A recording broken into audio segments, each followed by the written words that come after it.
씨가 쓴 책 가운데 시작하라 그들처럼이라는 책이 있어요.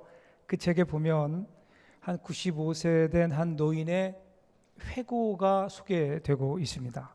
이런 내용이에요. 나는 젊었을 때 정말 열심히 일했습니다. 그 결과 나는 실력을 인정받았고 존경을 받았습니다. 그 덕에 65세 때 당당한 은퇴를 할 수 있었죠. 그런 내가 30년 후인 95세 생일 때 얼마나 후회의 눈물을 흘렸는지 모릅니다. 내 65년의 생애는 자랑스럽고 떳떳했지만 그 후 30년의 삶은 부끄럽고 후회되고 비통한 삶이었습니다. 나는 퇴직 후 이제 다 살았다. 남은 인생은 그냥 덤이라는 생각으로 그저 고통 없이 죽기만을 기다렸습니다. 덧없고 희망이 없는 삶, 그런 삶을 무려 30년이나 살았습니다. 30년이라는 시간은 지금 내 나이 95세로 보면 3분의 1에 해당하는 기나긴 시간입니다. 만일 내가 퇴직할 때 앞으로 30년을 더 살 수 있다고 생각했다면 난 정말 그렇게 살지는 않았을 겁니다. 그때 나 스스로가 늙었다고 뭔가를 시작하기엔 늦었다고 생각했던 것이 큰 잘못이었습니다. 나는 지금 95살이지만 정신이 또렷합니다. 앞으로 10년을 살지 20년을 살지 더 살지 모릅니다. 이제 나는 하고 싶었던 어학 공부를 시작하려고 합니다. 그 이유는 단 한 가지, 10년 후 맞이하게 될 105번째 생일날 95살 때 왜 아무것도 시작하지 않았는지 후회하지 않기 위해서입니다. 제가 이 책을 읽으면서 여러 가지 생각이 들었어요. 내 인생에 후회라는 단어를 사용하지 않으려면 어떻게 살아야 될까? 어떻게 살아야 될까요? 삶은 연극과 같습니다. 1막이 끝나면 그것으로 끝이 아니라 그 다음 2막이 시작이 되죠. 중요한 것은 우리가 인생을 살아가면서 분명한 정체감과 목표를 잃지 않고 바르게 나아가는 것, 나아가는 방향을 바로 정하고 가는 것이 중요하죠. 이를 위해서 꼭 필요한 것이 우리가 잘 살고 있는지 살펴보는 시간이 필요합니다. 이것을 하프타임이라고 합니다. 원래 여러분 하프타임은요, 스포츠 용어죠. 축구나 뭐 이런 데서 전반전이 끝나면 후반전이 시작되기 전에 잠시 쉬면서 후반전을 준비하는 겁니다. 그런데 이 하프타임은 굉장히 중요합니다. 이 하프타임을 어떻게 보내느냐에 따라 후반전이 달라집니다. 그냥 전반전의 연장이 될지 아니면 새로운 출발, 새로운 모습으로 새로운 경기를 할 수 있을지, 이것은 바로 이 하프타임이 가지는 중요성입니다. 우리 인생도 마찬가지 아닐까요? 우리 인생에도 이 하프타임이 필요합니다. 하프타임은 인생의 전환점에서 자기를 찾아 떠나는 여행이고 새로운 후반전을 준비하는 그러한 시간입니다. 여러분, 우리 인생 보면요, 배가 목적지를 향해 바로 가면 우리는 항해 그렇게 얘기하죠. 그런데 배가 열심히 잘 빠르게 가고 있지만 그 배가 가는 목표를 잃어버리면 우리는 항해라고 얘기하지 아니하고 표류라고 얘기합니다. 혹시 우리의 인생이 항해가 아닌 표류의 인생은 아닌지, 뭔가 열심히 살고 있어요. 빠르게 가고는 있어요. 그런데 자꾸만 빠르게만 가다 보니까 오늘 내가 제대로 가고 있는지 여러분의 인생을 점검해 보아야 합니다. 이 점검하는 시간이 우리 인생에 필요하고요. 이 해프타임이 필요한데, 이 해프타임이 저는 오늘 우리가 지키고 있는 맥주 감사 주일이라고 생각합니다.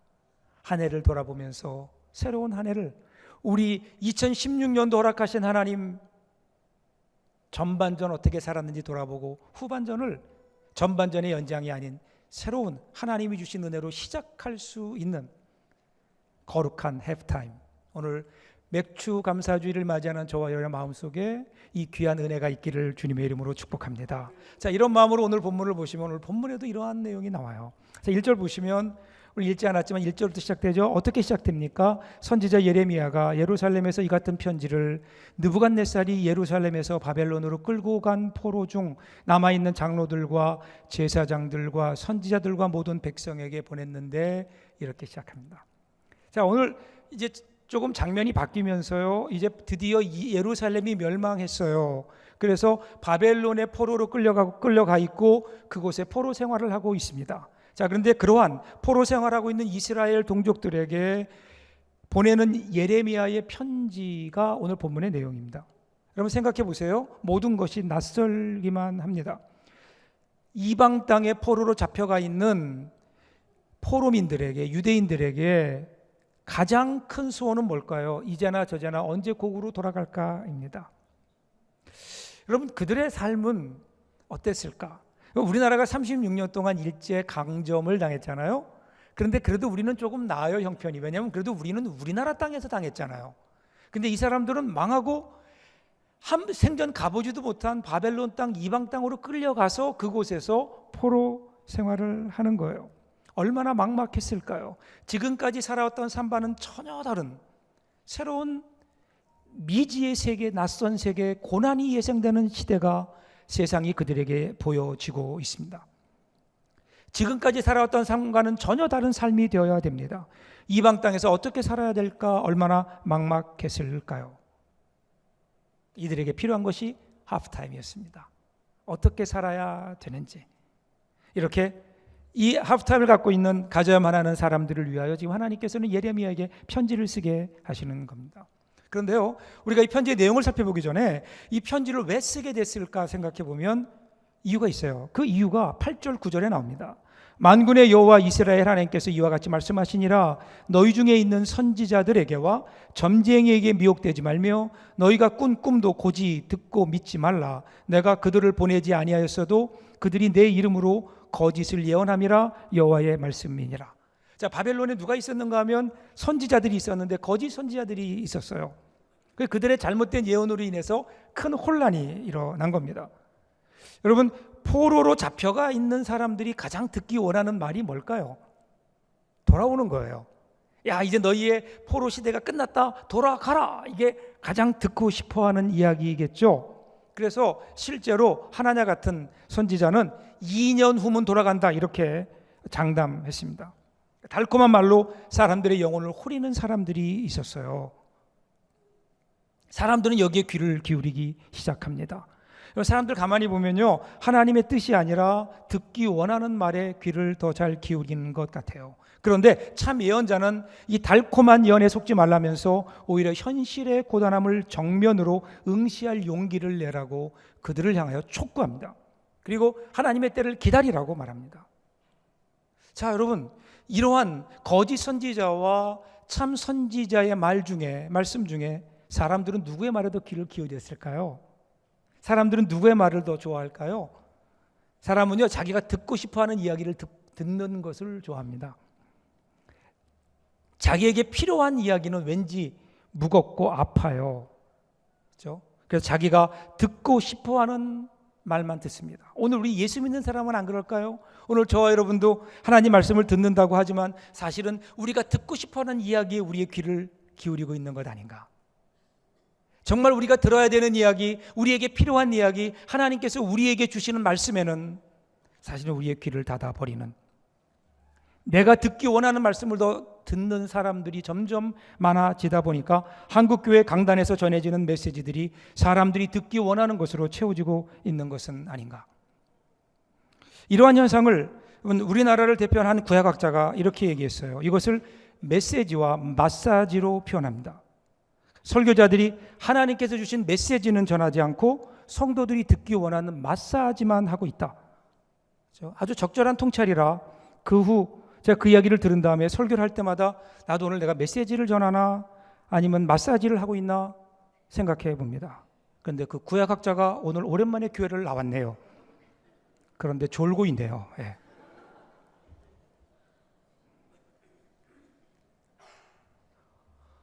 오늘 이 시대를 살아가는 우리가 들어야 되는 것은요, 하나님의 메시지이지 내가 원하는 마사지는 아닌 것 같아요. 언제부턴가 우리 마음속에 그런 욕심이 있어요. 하나님 말씀보다 내가 듣기를 원하는 그 우리의 욕심, 그 말씀을 듣기를 원하는 욕심 때문에 오늘 우리가 하나님 말씀을 듣고 있지 못하는 것은 아닌가. 그래서 혼란해졌거든요. 그래서 하나님께서 예레미야를 통하여 하나님의 말씀을 메시지를 전하시는 겁니다. 메시지의 내용이 나와요. 5절 6절 보세요. 너희는 집을 짓고 거기에 살며 텃밭을 만들고 그 열매를 먹으라. 아내를 맞이하여 자녀를 낳으며 너희 아들이 아내를 맞이하며 너희 딸이 남편을 맞아 그들로 자녀를 낳게 하여 너희가 거기에서 번성하고 줄어들지 아니하게 하라.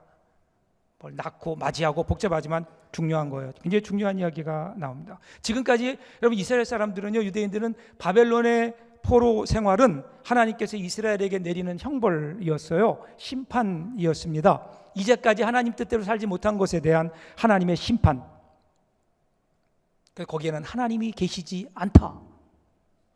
우리는 지금 저주받은 땅에 살고 있다. 이것이 그들의 생각이었어요. 그래서 그들은 바벨론에게 전쟁에서 져서 포로로 끌려서 여기까지 오게 된 것이다. 우리는 그저 포로일 뿐이다. 그 과정에서 하나님은 없는 것처럼 보였습니다.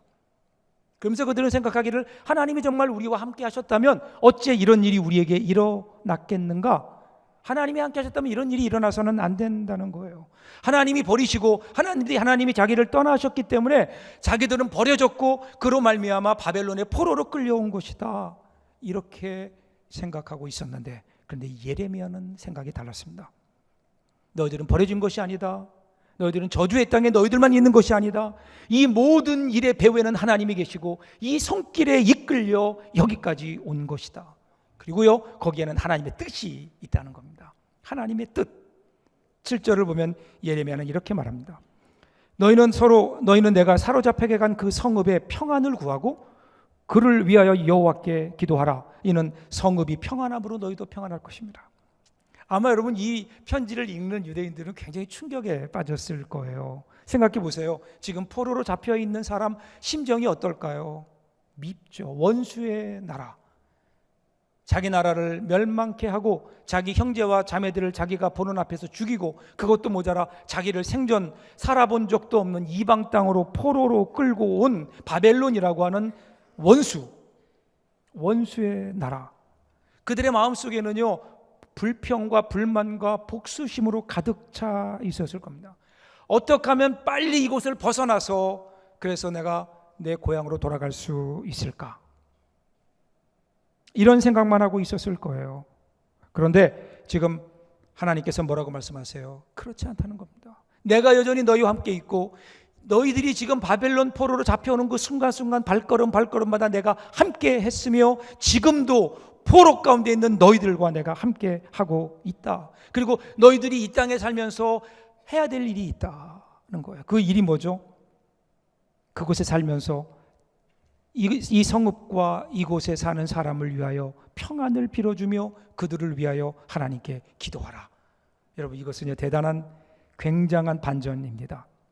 자신들은 버림받았고 그러기에 하나님이 계시지 않는 저주의 땅이라고 생각했는데 하나님은 여전히 자신들을 잊지 않으셨고 이곳에 함께 하시며 오히려 우리를 이곳에 보내셔서 이곳에서 하나님의 일을 하게 하신, 하나님의 사명을 감당케 하신다. 11절 보세요. 더 구체적으로 나옵니다. 여호와의 말씀이니라. 너희를 향한 나의 생각을 내가 아나니 평안이요 재앙이 아니니라. 너희에게 미래와 희망을 주는 것이니라. 이 말씀을 좀 더 직설적으로 번역하면 이런 거예요. 내게는 너희들을 향한 생각과 계획이 있다는 거예요. 하나님께서 분명히 이스라엘 백성들을 향한 포로에서 비참한 생활하고 있지만 그들을 향한 계획과 하나님의 뜻이 분명히 있다. 오늘 너희들이 살아가는 현실이 어렵고 힘들고 견디기가 쉽지 않더라도 그럼에도 불구하고 그 가운데 역사하시는 하나님의 손길이 있다는 겁니다. 그 가운데 하나님의 계획이 있고 하나님이 큰 청사진을 가지고 그들을 인도하고 계신다. 이것처럼 그 포로민들의 마음에 든든함을 주는 말씀이 어디 있을까요? 오늘 여러분 우리도 마찬가지 아닐까요? 우리의 삶이 어려울 수 있어요. 지난 전반전을 돌아보면 어려운 일들이 우리 가운데 많이 있었네요. 힘든 일도 있었고요. 우리 인생을 절망케 하는 환경들이 우리에게 있었습니다. 그러나 그럼에도 불구하고 오늘 우리가 기억해야 되는 것은 그 가운데 함께 하시고 오늘까지 인도하신 하나님의 손길이 분명히 있다. 그 하나님은 여전히 우리의 배후에서 역사하고 계시고 우리의 유익을 위해 일하고 계시다. 그리고 믿는 사람들은 하나님의 이 귀한 약속 위에 굳게 선 사람들입니다. 비록 남의 땅에 살고 있는 나그네 신세고 아무데도 속한 데가 없어 보이는 노웨어의 삶을 살아가는 사람 같지만 사실은 우리는 그 노웨어의 사람이 아니라 그곳을 삶의 터전으로 여기고 지금 여기 now here, 노웨어를 조금 띄어 읽으면 now here의 삶이 되죠. 아무것도 아닌 것 같은 땅, 버림받은 땅에 살아가는 노웨어의 인생이 아니라 now here, 지금 여기에서 우리가 해야 될 일을 감당하며 살아가는 새로운 존재로 하나님께서 바꾸어 주시는 겁니다. 그러면서 어떻게 돼요? 봄이 되면 울면서라도 씨를 뿌리고 때가 되면 돕는 배필을 만나 결혼하고 일상의 삶을 회복하라는 겁니다. 예루살렘에서 살았듯이 여기서도 똑같이 삶을 살라는 거예요. 그러면서 어떻게 해요? 그들에게 복을 빌어주며 하나님의 사랑을 전하는 사람으로 살아가라고요.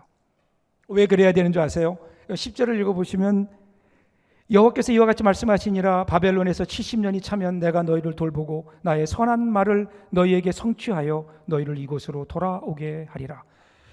예레미야가요 바벨론에 보내야 되는 시간이 70년이라고 못 박아요. 그런데 역사적으로 보면 성경으로 봐도 숫자로 잘 안 맞아요. 길게 잡아야 60년, 짧으면 50년 만에 예루살렘으로 돌아오는 기회가 열려지게 됩니다. 그럼에도 불구하고 예레미야가 왜 70년이라는 그 숫자를 그렇게 거듭 강조하고 있을까? 이 의미가 뭘까요? 여러분 가만히 보면 요즘은 수명이 길어졌어요. 그래서 100세, 120세, 100세, 120세 이렇게 우리가 우리의 수명을 보죠. 그러나 그 당시의 삶을 보면 시편 90편 10절에도 이렇게 나오죠.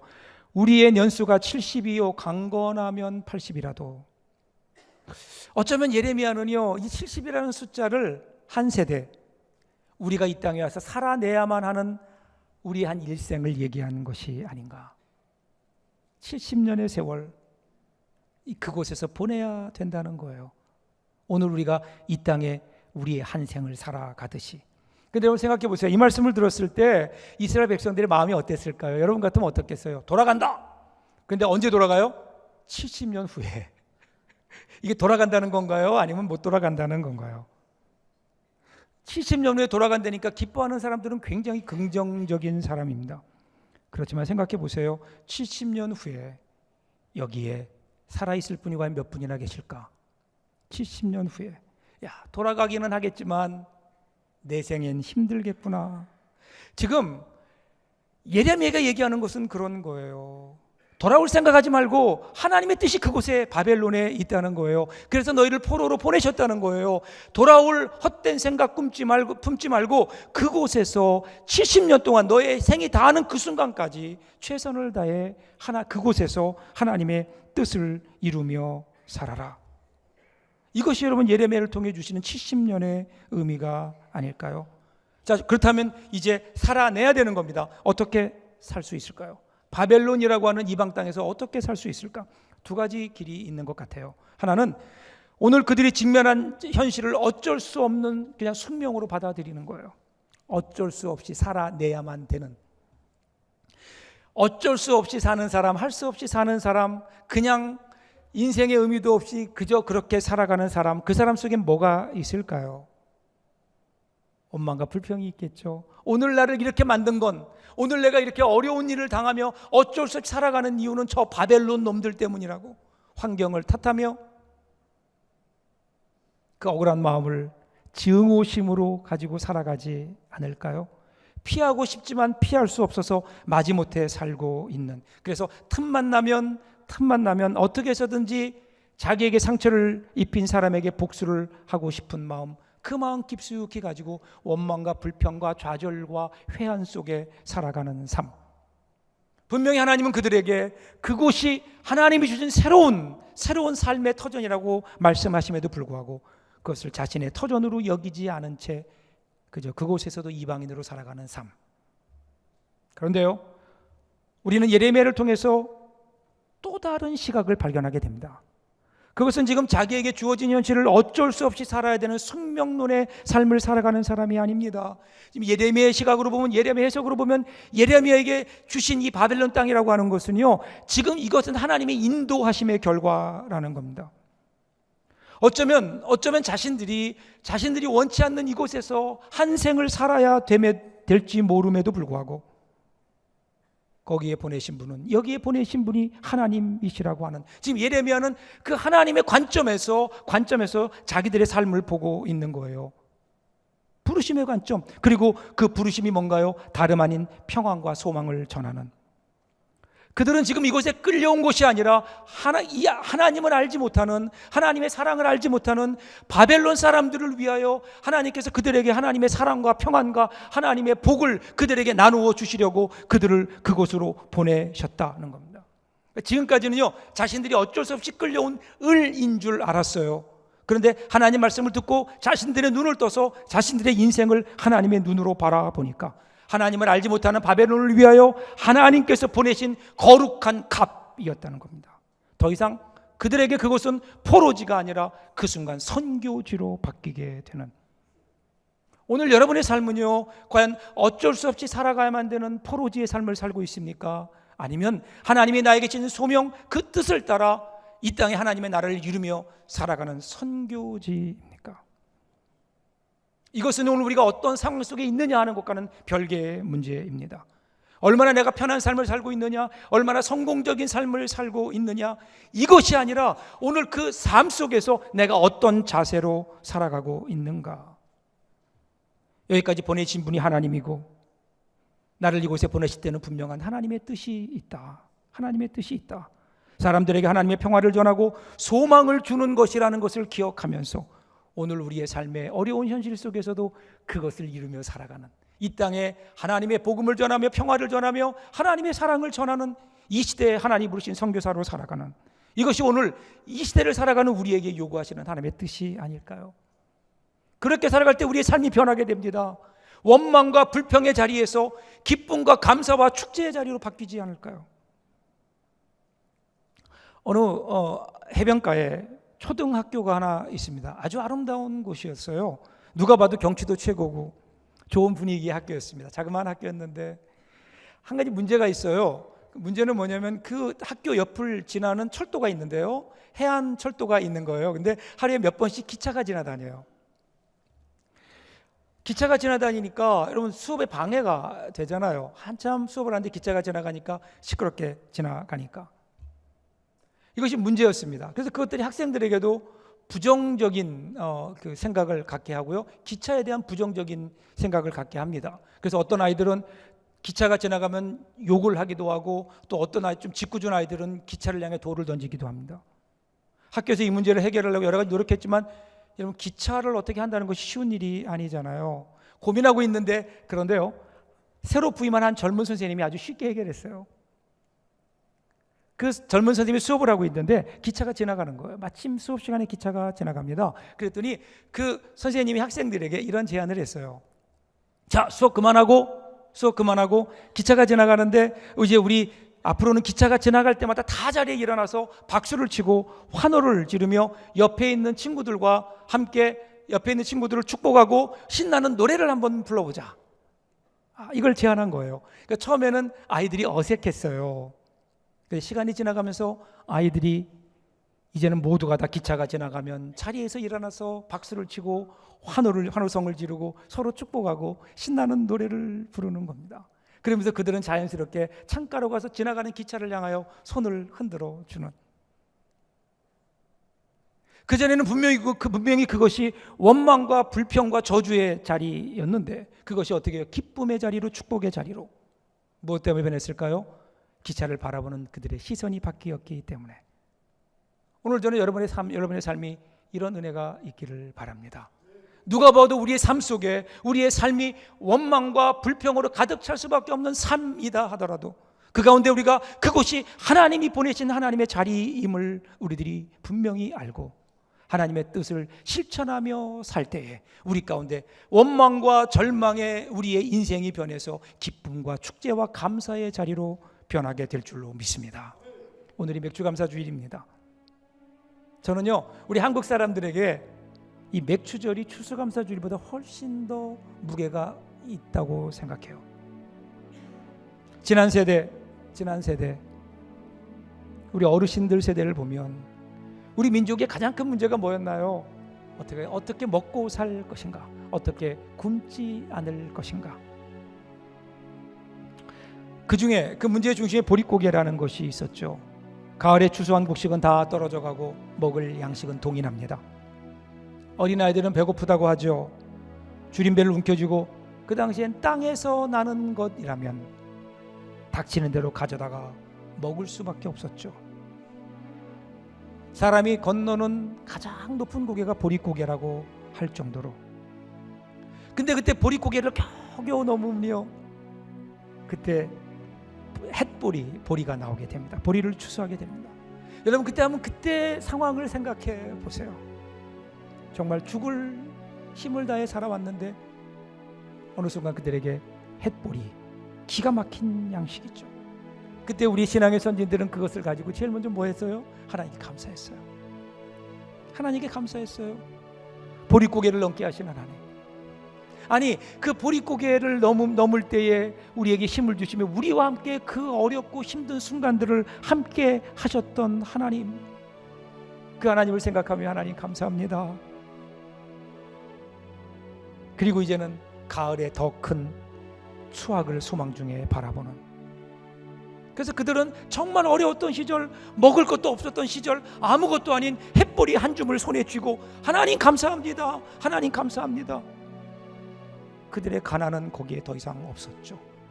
축제의 자리, 감사의 자리로 만들어갔다. 우리 신앙 선배들의 유산이 거기에 있죠. 그래서 우리는 잊지 않고 그날을 7월 첫째 주일로 지키는 겁니다. 특별히 인생의 절반에, 우리 인생의 전반전을 우리들이 살면서 어떻게 살았니 돌아보고, 어렵고 힘들었지만 그때를 생각하며 어렵고 힘든 중에도 함께 하셨던 하나님의 은혜를 마음속에 기억하고, 이제 우리의 후반전은 그 하나님의 은혜로 새로 시작하라고요. 저는 이번 이렇게 살아갈 때 우리의 후반전이, 2016년의 후반전이 감사와 축제의 자리가 되지 않을까요? 여러분의 전반전을 돌아보세요. 여기 앉아있는 분들 가운데 지난 전반전 동안 참 행복하게 살았던 분도 있을 겁니다. 여러분들이 원하는 대로 모든 삶들이 잘 이루어지고 어려움 없이 걱정 없이 살아오신 분들 분명히 있을 겁니다. 하나님의 축복입니다. 감사하십시오. 그리고 후반전에도 그와 같은 삶이 일어날 수 있도록 여러분 하나님께 기도해야 됩니다. 그런데 여러분 가운데 지난 전반전에 여러분 인생 가운데 어려움이 있는 분들이 훨씬 더 많은 것 같아요. 병원에 입원해서 예기치 않는 병으로 수술을 받은 분들도 계시고, 여전히 몸의 질병과 투병하는 분들도 있어요. 경제적으로 여러 가지 어려움 때문에 한숨 쉬고 있는 분들도 있습니다. 여러 가지 관계 때문에, 사랑하는 자녀들 때문에 마음 아파하는 분들도 있죠. 사랑하는 여러분, 지금까지 여러분 살아온 전반전이 여러분의 어렵고 힘든 세월일지 몰라요. 그런데 여러분 기억하세요. 중요한 것은 지금 내가 여기 살아있고, 내가 지금 여기 앉아있고 이 자리에 이르렀다는 겁니다. 그리고 이 자리에 이르기까지 우리의 발걸음을 인도해 주신 하나님의 은혜가 바로 우리 안에 있거든요. 중요한 것은 이제 우리가 살아나가야 될 남은 우리에게 주어진 삶입니다. 우리에게 주어진 삶. 사랑하는 성도 여러분, 맥주감사주일의 영적인 의미는 저는 여기 있다고 생각합니다. 하나님, 내 인생이 여기까지 걸어오게 하셔서 감사합니다. 그 힘든 어려움 중에도, 그 힘든 병 중에도, 그 힘든 역경 속에도 오늘까지 이르게 하신 하나님, 그 하나님의 은혜를 붙들고, 하나님, 나의 남은 올해 2010년대 후반전도 상황은 나아질 것 없는 것처럼 보이지만, 여전히 불투명하지만, 그런데 그 하나님 붙들고 한번 나가 보겠습니다. 일어나 보겠습니다. 한번 하나님의 뜻을 이루며 살아 보겠습니다. 하나님의 은혜로 다시 한번 힘을 내어 일어나는 이러한 믿음으로 나아갈 때, 여러분은 우리의 삶 속에 하나님이 주시는 축제의 기쁨이 열려지지 않을까요? 이 소망으로 출발하는, 그래서 우리가 살아온 올해의 전반전과는 전혀 비교할 수 없는 새로운 하나님의 은혜와 복이 넘쳐나는 승리하는 후반전이 될 수 있기를 주님의 이름으로 축복합니다. 기도합니다.